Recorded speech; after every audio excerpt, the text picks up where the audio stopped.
Hi, and welcome to Train Talk TV, the podcast about all things railroad. This week, major North American railways show growth and profit increases, how high-speed rail could come back to Canada, a most spectacular train layout in a most unique location, and this weekend's events are now posted on our website.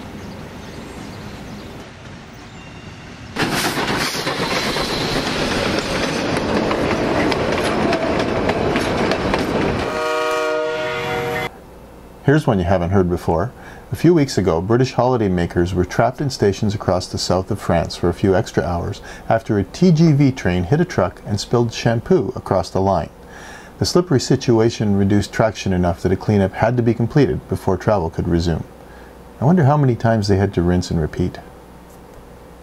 In U.S. passenger service, Amtrak is adding routes, services, and trains as ridership increases on many, if not most, of their routes.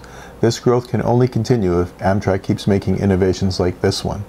As of July 22nd, Concur business clients now have the option to book Amtrak rail travel right alongside their air, car, and hotel reservations. They can even compare air and rail rates on the same screen. While I haven't seen it working, it sounds pretty good to me. At least once in the last few months, railroads have brought back the stock market from a perceived downturn. This positive trend continues as 5 major North American railroads declare better than expected profits. Kansas City Southern, Canadian Pacific, Canadian National, Union Pacific, and Norfolk Southern are doing better than expected revenue and showing good growth and profit in their last reported quarter. This, coupled with ridership growth and revenue increases all across North America, might be the catalyst needed to get high-speed rail services restarted in Canada. If you don't know, Canada led the charge for high-speed rail with a turbo train in 1968, and yet today remains the only G8 country without any high-speed rail service.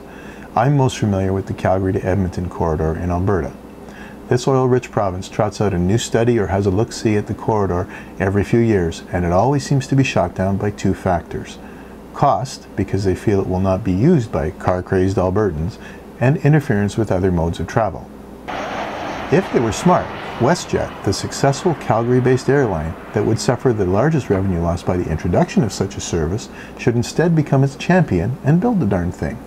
A high-speed rail service from Calgary to Edmonton would offer travelers fast-as-air travel between the centers, access to outgoing flights from both centers, and with little civic expansion, link up with light rail transit to deliver downtown-to-downtown service.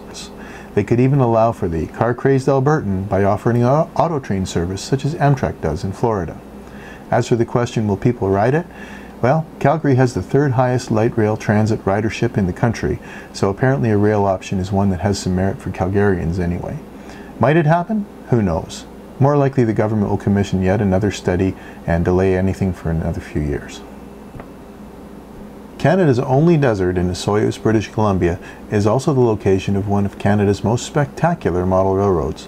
The Osoyoos Desert Model Railroad offers thousands of square feet of HO-scale Markland trains with up to 23 trains running at a time through hundreds of detailed scenes on kilometers of track.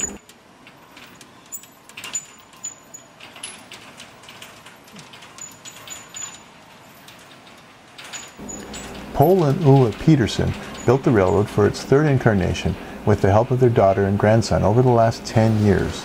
Trains run under computer control, and night can be activated with the push of the button, which leaves Paul and Ulla free to chat with you about their magical creation.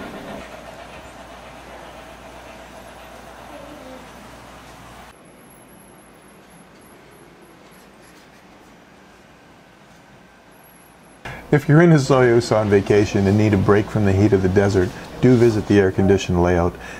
Leave some time, as it's probably the most detailed layout I've ever seen.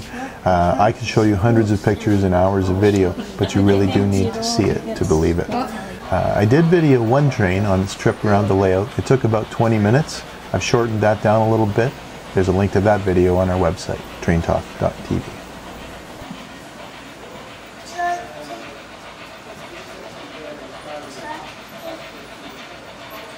We're now posting a variety of links to rail happenings on the events page on our website.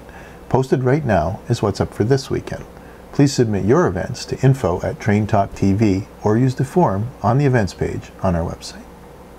This episode is sponsored by Cribscapes collectible cribbage boards.